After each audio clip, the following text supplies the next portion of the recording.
Greetings, creeps, and welcome to Horror Girl Problems, the podcast/videocast. Thanks for listening, Mom and Nephew Noah. This week we are kicking off Pride Month. So I've invited some of my fiends to help me out today and talk about some very vulnerable and personal shit. Let's get to it. Thank you guys. Welcome to Horror Girl Problems, the podcast, officially, /videocast. You are all being recorded, your faces as well, so thank you. Let's kick it off like a quick little intro. Corey, start us off. I'm Corey. I'm a teen blogger and the teen correspondent at Fangoria, and I am the co-host of the Scream Teens podcast on the Anatomy of a Scream network. And you can find me at gorycorey.com. That was clean. I need to get mine that clean. Mine is like I've been trying. It's taken so long. All right, Zero. What up? My name is Zero Gravity. I am a horror influencer, content creator on the internet webs. Your geeky friend. Here I am. And you can find me on most platforms at IDK Gravity. All right. Hi, I'm a Graves or Steffi. I am found on the internet as Immortal Graves generally. I stream over on Twitch with a focus on horror games and talking about current events, as well as I have a podcast that is relaunching in September called The Cackling Cauldron. And I write as well. I have a piece in a book that's coming out called Hear Us Scream that'll be coming out later this October. And that's about it. But yeah, it's Immortal Graves pretty much everywhere. Okay. Is that like a short horror story? Yes, it does. You No, all have fantastic hair. This is like the good hair panel. I was like, God damn, look at this hair. It's a personal essay for myself. Oh, okay. That's nice. so cool. Excited to read that. Reina, let's hear it. Yeah, I am Reina Cervantes. I am a writer / podcaster. I host the podcast Horror in Session. And I do freelance work for bloodydisgusting.com, roomorg.com, screenqueens.com, and used to do work for Sci-Fi Fangirls. And you can find all my social stuff at JFC Doomblade. Yay. You've been kind of everywhere lately also, and I'm very proud of you. All of you, actually. I was like, I'm so excited that you guys all agreed to this because I feel like I'm such like a fangirl of all of you guys. So I feel like I'm just always like, oh, you guys are fucking badass bitches doing cool shit. I love it. So I'm excited to have you all here today. Thank you. So today we're talking about good hair. No, that's not the focus. Sorry, distracted. We're going to be talking about queer representation in horror. More specifically, what characters you personally identified with. I explored this for an upcoming Gaily Dreadful article, and it made me realize that I grew up in a time where there was not a ton of representation for me personally, kind of across the board, but there's a multitude of ways that I was lacking in representation in media. But because of that, I think the characters that I most identified with and hold so dearly might seem kind of like odd choices if you don't know the reasoning behind it. So then that got me wondering if other people have this experience as well. So that's why I've gathered you all here today to hear about who you personally identify with in the realm of horror. And we've got kind of an age range covered here, which is kind of cool because I'm very curious to see if that influences the types of characters that we have related with over the course of time as representation got better. And then we can go on to talk about modern representation and how that's shifted. But first, let's start off with your personal characters that you most identified with. Does anyone want to volunteer to start? I can start. So we're gonna go like slide all the way back to the 90s because that's when I was a teenager. For me, it was probably a character that I related to, even though they weren't like specifically stated as a member of the LGBTQI community, was Faith from Buffy the Vampire Slayer. It was stated by the actress who played her, Eliza Dushku, later on, that she did play her as someone who was bisexual. And there was many reasons I related to Faith and her character, from her being on her own at a really young age, and just sort of the energy that she had to just keep going and sort of like a zest for life kind of. But I don't know what it was, but like when I thought about, I'm someone who's been lucky enough that I've never really had to ever come out. I've always just kind of been myself, and been bisexual. If anyone ever asked, I said, yeah, that's who I am. I'm really grateful that I've had that privilege from the cities that I lived in and my grandparents who raised me. So I just felt this like really strong draw to her and just like her owning her sexuality and everything else like that. And there was this really big like undercurrent and sexual tension between her and Buffy. And I just really zoned in on that a lot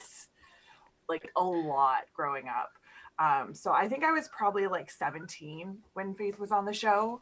And I don't know, it's always sort of stuck with me. And then later on, as I go back and I rewatch the show again and I kind of like see even more, I'm just like, is that where I got that from? Like it's just sort of this undercurrent, I think, that ran through me and who I am without me really realizing it until recently, when I took some time to actually write, again, for Gaily Helpful, write a piece on bisexual representation in horror, which actually is not that great. There's not a lot out there. There just really isn't. I love that. And I think it's probably similar for a lot of us, where it's like you felt that and then you didn't really notice a lot of things. You describe it as an undercurrent, which I feel like is exactly what it feels like, until you go back and in hindsight you're like, oh fuck yeah, that's what it makes sense because of this and this and this. But like in the moment, I mean, I didn't feel like that watching this stuff. I identified with it. Didn't exactly say why I was identifying with it just yet, you know? Exactly. It's definitely a sort of like a hindsight thing and a very retrospective moment to look back and like sort of try and work out like how much of these characters may have had an impact on you. It's like that light bulb moment. Without you even realizing it. And then it's like, oh, hey. And it's kind of cool. Absolutely. Love that. All right. Anyone want to go next? I want to piggyback off that. I'm very happy that you had grown up in a space where you never felt the need, Graves, to like come out of the closet, as they say, because that was the case with myself also. But my issue with the media that I would escape into in trying to find representation had more to do with like gender roles and gender norms, especially because I grew up a couple blocks from Stonewall in one of the gayest communities on the planet, the West Village of Manhattan. And I had a stay-at-home dad and a working mom. And so I had already had this idea that you can ignore these things, like these things aren't set in stone. But it just made it harder to digest watching my fantastical things that I like to escape into. And then the norms and the stereotypes and the roles are there. And as someone who doesn't necessarily identify personally and the people around me with those norms, it just left a bad taste in my mouth. It made it harder for it to digest, because I know that there is a different way than just this. And so the characters that I think have kind of melded their way into my personality as a young person definitely come from strong women in horror that don't fit that mold. And I was personally very vocal about my questioning and my sexuality at a very young age. So I kind of like fell out of the closet, if you will, just kind of assumed it at a certain amount of time, and I was never one to deny it. But as soon as my parents kind of got a hold of, this is the direction that I'm going in and I don't feel like hiding it, my dad, as a fan, made it a point to put me on to Grace Jones. And so Vamp stuck with me very heavily, not because of the movie itself, just because I was a fan of horror. And my dad really pressed it into me how important women like her were in the spotlight, as androgynous and just this overarching cloud of queer where you really don't know and you really don't care and it really doesn't matter because she's hot and she's doing the damn thing. You know what I'm saying? So, and Prince, of course, also learned it from Prince. But Vamp was kind of it. And then I'm noticing now, I guess I have my light bulb moment years later that I was more attracted to the androgynous women of horror, just because so often horror circles around the woman in danger. She's vulnerable, and even if she does make it to the end, you know, she's making bad decisions, she's, you know, dainty and so on and so forth. So when we cut through that norm and we have a more androgynous in like physically how they look and also how they act, and I have prepared 2 examples because I've been thinking about this now. That's what really sticks. So I've always loved Rocky from Wishmaster 3 for that reason, because she's sexy, she makes all the right decisions, she's killing it, and it really doesn't matter that she is not lying within that normality that you see all the time. And that made me feel very comfortable. And I don't know if I wanted to kiss her or I wanted to be her. It was like somewhere in between. But also when Ripley shaved her head, or when bald Ripley in Alien 3, I was there. I was right freaking there. So something about just ditching that cover of what a woman should look like, how a woman should act, what a woman would do in this crazy situation that they may be in, stuck with me. And I definitely have adopted that androgyny into my adult life, and I'm thankful for it. I would still like to see more of it, and it's coming, especially from 2010 to present. I feel very excited for young women like myself in that time who are trying to figure out what, you know, where should I put myself, who should I idolize, what do I think looks good or not, what do I feel, you know, and having these options in your fantastical escapes make it so much easier. So I'm so glad that we're getting to that point where we can have not necessarily role models, but just, I don't know, a step below a role model, whatever that may be, an icon, if you will, for younger women. But it's the andro for me. And I don't think any of the characters that I had identified with in this way were ever, you know, it wasn't canon that they were actually queer or anything, but I felt like as a baby queer person that like, ooh, I want to look like that. That's hot. I'm feeling that. Like, I want to be that someday when I grow up and still be adored and loved and by everyone and kick ass in the way I do without having these things to keep me in a box. That's awesome. I also love that I didn't know if I wanted to kiss her or be her. That's so great. That is a solid mood. Yeah, that's like the biggest compliment somebody could get, right? Also, very cool that you grew up in a home that like kind of defied like typical gender norms, and then that's kind of what you were seeking as far as representation, and that's kind of what you gravitated towards. I think that's really interesting as well. Thank you. Very cool. Also, Grace Jones, your dad, man, what a badass. He's like, listen, let me show you the baddest of badasses. He's educated. He sounds like. That's awesome. All right, anybody dying to go next? I'll go. I was a teen in like the 2010s, so I felt really lucky to have a little bit more representation. I think the first ever queer character that was like, I don't know if I want to be her, if I want to kiss her, was Thorn from the Hex Girls. Yes! And she's technically, like, they haven't said she's queer, but we all know. And then when I was like 13, I watched the Scream TV series on MTV. And there's a character named Audrey who is bi-curious, which was like the first time I'd ever even heard that term. And they treat her, it's interesting how they treat her sexuality in the show, but she was the first like bi character I'd ever seen on TV, and I was in love with her. And I loved the actor that played her, Bex Taylor Klaus, and who later came out as non-binary. And seeing them like come out as non-binary, I was like, oh, I can come out as non-binary too. Like, it was sort of helped me to have that kind of representation, because I'd never really seen any famous people that had come out that I like really admired. That shit That's makes me awesome. so happy. You don't even know. It just makes me feel like really good. Yeah, it hearing was those it stories. was great. It makes me so happy too because I'm like, I'm so fucking like, I see a lot of things now that I'm like, fuck, I wish like Baby Angel had this Yeah. when I was like fucking like Yeah, man. 5 or 8 or 13, and I'm like, I don't have a word for this. I don't know what this is. I Mhm. have some ideas, but I'm like, it's not like what I'm seeing. It's not. I don't identify with that, so I don't know Yeah, if it's necessarily definitely. that. But then there's like all these different ways of like being queer, you know what I mean? But there was like such a limited amount that we were given of like this is what it is, and I'm like, yeah, but not really. Like that's still not Yeah. me. So it's like it makes me so fucking happy now when I hear stuff like that, Corey. That I'm like, Yeah, it's getting yes. better. It definitely is. Like makes my heart just like I'm like, yes, fuck, Dude, yeah. finally. There's gonna be whole new generations who are not just like, I don't know what the fuck this is, I don't know what to call it. It's like, no, look at all these things that Yeah, you have now. exactly. Yeah.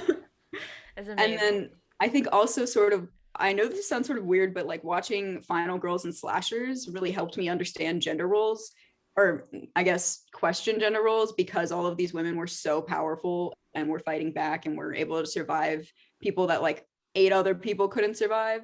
That really helped me to sort of think about like, oh, maybe the gender roles that we have in society aren't necessarily correct. Love that. That All right, part. Reina.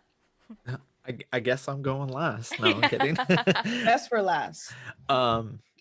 So I have like this cliched and uncliched answer, and it's like involving the same character. So growing up, like I was a video store kid and like was obsessively going there like each week, just renting new and new movies. Because my parents showed me them like at an early age. Like they showed me Halloween at age 7, and then I just took off from there. Um, and I rented this particular movie at Blockbuster because our location was a franchisee location, so they didn't edit their movies and they got certain ones that other locations wouldn't get. Um, and I rented Sleepaway Camp, and this was like my first exposure to the idea that somebody can live as like the gender they're not born as. And it kind of like, I don't want to say it set something off in my mind, but it kind of did. And like throughout all my years growing up, I like always struggled with it until like 2019, where I just threw up my hands and I was just like, fuck it, this is who I am. Yes. Um, so going back and rewatching the sequels in particular with the character of Angela, and at the beginning of part 2, they just bring up that like, oh, yeah, this is like her situation. She was like not born a female, la da da. She transitioned, and then it's just dropped, and it's never like brought up again. And I I always love that idea that in this like over the top like slasher world, like they were just willing to drop it and just like kind of accept it for what it was. And I always wish that could apply to the real world as easily. So for me, seeing like basically this trans woman lead character for 3 movies in a row, it was just awesome to me, and always will be. Like I look back on those movies and I'm like, God, these movies are so good. Also, I was like trying to keep track of how long before Buffy got mentioned, and it was like right away. So It's my thing. I am obsessed. All my alerts on my channel are all Buffy stuff. Oh my god. But yeah, it was definitely Sleepaway Camp, and I know that's like a conventional and unconventional answer at the same time, because I know so many trans people are like, yes, Angela, she's like the final girl and the killer. But I always just love the way the sequels approached the idea, because I know like some people like myself, it's like I'm in the camp that it's like, yes, I'm trans, like I'm here, like let's just move past it. Like let's not make a big deal about it. Right. I love that. And I don't think it's conventional or non-conventional. It's just it's your answer. You know what I mean? Like it's a very very personal thing. Like this is like such a personal question, and like look at all of your answers have so much to do with like this is my background, and then this is why these spoke to me. So I don't know. I like that answer. It's not conventional or non-conventional. It's just your answer. Exactly. And like I said, like I don't speak for the entire trans community at all. It's just my experience That's and you. what I personally took away from all of it. Love it. I'm not going to go deeply into mine because that's what the article is for. And also, I cried a fuck ton writing that article. I was like, Jesus Christ. What the fuck? I was like unleashing shit that I had no idea. And I was like, this is like, I don't know what the fuck is happening. But yeah. Oh, damn. There you go, sibling.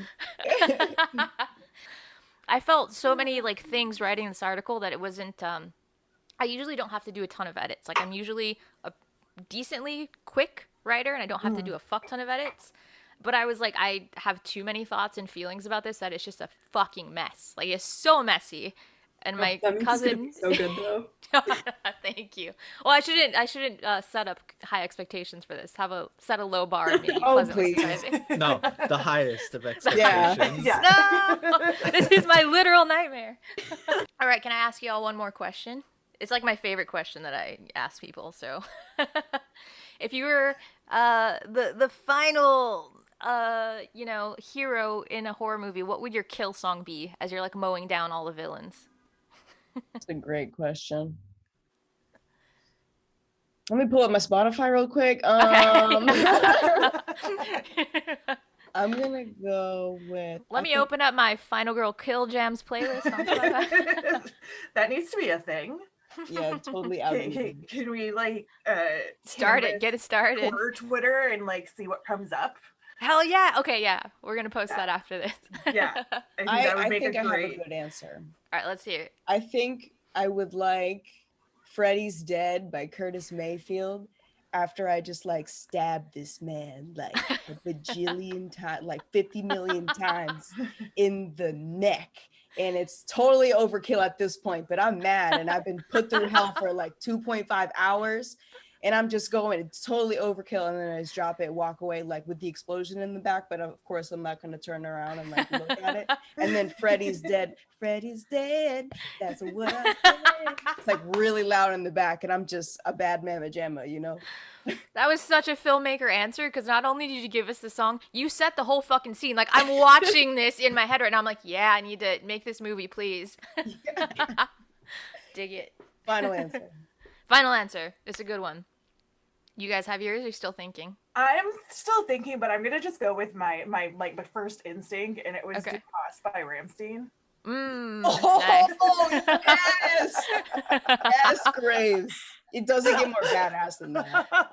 Like that's That's a the solid first thing one. that popped in my head. That I was like, but, and then I'm like, no, just go with that. Does this mean you were picturing murdering somebody and you're like, do it, and then you hear, Yes. do. Yeah. It goes with it. Well, my answer sounds so lame compared to those two, but I Hex grew up Girls. like obsessed with theater, so I'm definitely gonna go with the Phantom of the Opera overture, just because that song, That's a good one. it's so dramatic. Mhm. I love that. And then it lends itself to a very like kill scenes can be very beautiful. You know what I Yeah, mean? that's Like what I there's want. there's all kinds of different ways. Corey's like, that's what I want. My murder story's gonna be beautiful as shit. It's gonna work be of like art. Hannibal, just very thought out, like Yes. I like that. It's like a ballet of blood. yes. Mhm. I'm I just here want to be for it. dancing while I'm killing people, basically. Oh, I love it. I'm also a So- really big Phantom of the Opera nerd, so Me too. That's another queer. I mean, I know that's like not technically queer, but I feel like it is. I don't know. I feel like it is. Oh, I thought you were gonna say Not no. Technically, I not just technically, hear but a it door is. creak like Is it really? And I just never knew that? Is it like a thing? Or is it just because it's I mean, it theater? was written by a queer composer. So Not I that say he's the yes. greatest guy, but That doesn't mean yeah. we all have to like it.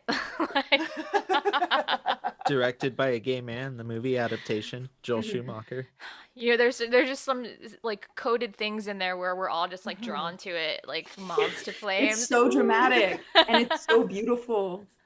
Anyway, I had a gay theater teacher in 7th grade, and he like played that song for us, and I was like, what is this? I was the only kid in class, and I was just like, Yes. what? And everyone else is like, fucking, I don't know, doodling on shit. And I was just like, what is happening to my body and my soul and my mind? And then I was Something like, was born in you that day. something blossomed. And so I brought him a blank tape because he's like, bring me a tape and I'll like copy it over for you. So I bring up a blank tape, and he put the whole soundtrack, and I would just listen to that in the shower and just like do my best Christine and Phantom, and it was just like an awakening, That's Yeah, a great I hate to origin say story. it, but and All right. with Weber music, there's something so inherently queer There about really it. is. Yeah. Now that you say that, okay, yeah. Yeah. I think my song would have to be Crowded Elevator by Incubus from the Scream 3 soundtrack. You're a big Scream 3 stan. The soundtrack. The soundtrack. The I don't even soundtrack. like the movie that much, It's but I got the amazing. soundtrack on repeat. The all movie's the time. amazing too. The Okay. movie is good. The movie is good. If anyone hates on that movie, Listen, I've I already like Scream 3. I've already established numerous times that Scream 2 is like peak of the series. They're Better all than good. one? I could get down with that. I like I 2 disagree, better but than okay. 1. Oh my goodness. Really? Wow. I like 2, but not better than 2, 1. 2 is so good because of 1. Like it like piggybacks off of it like perfectly. Yes. 1 walked so 2 could fly. So I Yes. mean, then I gotta give it up to part 1 as my favorite then. Well, one ran and jumped, and then 2 Oh my soared. he strutted that runway so two Yeah. could walk. Yeah, so 2 just went in and just flew and made the landing, and it was perfect. And then Scream 3 kind of somersaulted, but then hit the table at the end. I see it. Oh no. Oh, So like it's like, oh, I'm the taking this as a somersaults are personal perfect. attack, Raina. Listen, no. Corey just shit I'm listened to you very so hard. upset. Corey, I was silent when you were talking about the TV series. I hope you're very proud of me. You like Riverdale. Oh, Who's talking shit about Riverdale? Who's anti I Riverdale am. here? Get- I Get it. am. All right. As There's someone no talking that is a shit part of about Riverdale in these parts. I The know. series was supposed to be marketed towards me, okay? Yeah, but it appealed to us instead. yes, it really Yeah. did. It really did. I had a moment during season 1 of Riverdale. I was teaching junior high kids, and I liked Riverdale, and then I realized all of my students were also fans, and I was like, okay, so I'm like in the 13-year-old demographic. Sounds about right. Oh, no. All right, that's all I've got for you guys. Anything else you want to add? That's not anti-Riverdale? open your purse, donate this month. Yes. Point people towards Gaily Dreadful's link to donate there. Hi, I am Steffi, aka Graves or Immortal Graves. I stream horror content on Twitch and horror chats. You can find me there as Immortal Graves. I also founded and co-host a podcast called The Cackling Cauldron, which will be relaunching in September with Hacksaw Jenny. I am on Twitter way too much. You can find me there as Immortal_Graves. And then this year, for the 3rd year of June fundraiser of Gaily Helpful, I am helping expand the fundraiser to include Twitch streamers. So there's a group of about 20 of us, and more keep joining us, which is amazing. They'll be streaming horror games and raising money for the Transgender Law Fund, which Terry chose this year due to all the anti-trans bills that are happening in the United States right now. The Transgender Law Fund will help fight and oppose those bills wherever they can. So it'll be really amazing. You can mess with streamers' games when they play them with donations. You can make them do weird things. You can it's a lot of fun to get involved in fundraisers with Twitch streamers, which happens live on their channels. So make sure you're following Gaily Dreadful on Twitter and myself, Immortal Graves, so that you can get all the information about anyone who's streaming on their channel. And thank you again so much for having me here. Thank you so much, Gory Corey, Reina, Graves, and Zero.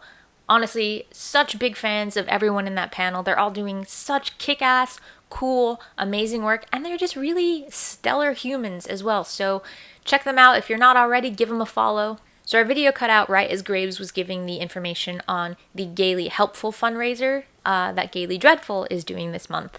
I'm going to link to that on the blog in the description. I'll be promoting it all month long as well. Open your wallets if you're able to and donate, even if it's $1. Imagine if 100 of us donate $1 each, that's $100. If 1,000 of us do $1 each, that's $1,000. If 1,000 of us do $5, that's $5,000 that goes to this really great cause. So please, if you're able to, use that link and donate. And now a message to you. All of those ways I talked about feeling like other, weird, shameful, not belonging, I feel so very lucky because now my life is the exact antithesis of that. I mean, a lot of that comes from a lot of work and self-healing and all of that good kind of stuff, self-love, all about that. But you know what? It's also, it's really cool, and I'm very thankful that I've found such a sense of community and belonging here with you. So thank you for that. The horror community has just been so wonderfully amazing and welcoming to me, and I know there are ugly sides to it. I know there can be drama and things like that, but luckily the people that I've surrounded myself within the community are really just uplifting, stellar humans, and I'm grateful for that. You all make me feel like I belong. I can't count how many times I tell people in my life that are not like deeply entrenched in the horror community how fucking happy I am and how much it means to me that I have found this and this group of people. I'm just really, really thankful for it. And I hope that I make people feel like they belong and loved and welcomed, you know? I strive for that, for sure. You all give so much of that to me, and I hope that I give that back to you. Okay, that's enough before I get too mushy. We're gonna cut it right there. But yeah, thank you. Thank you for giving me a place that feels like home and feels like belonging. So I'll catch you next week for some more spooky shit.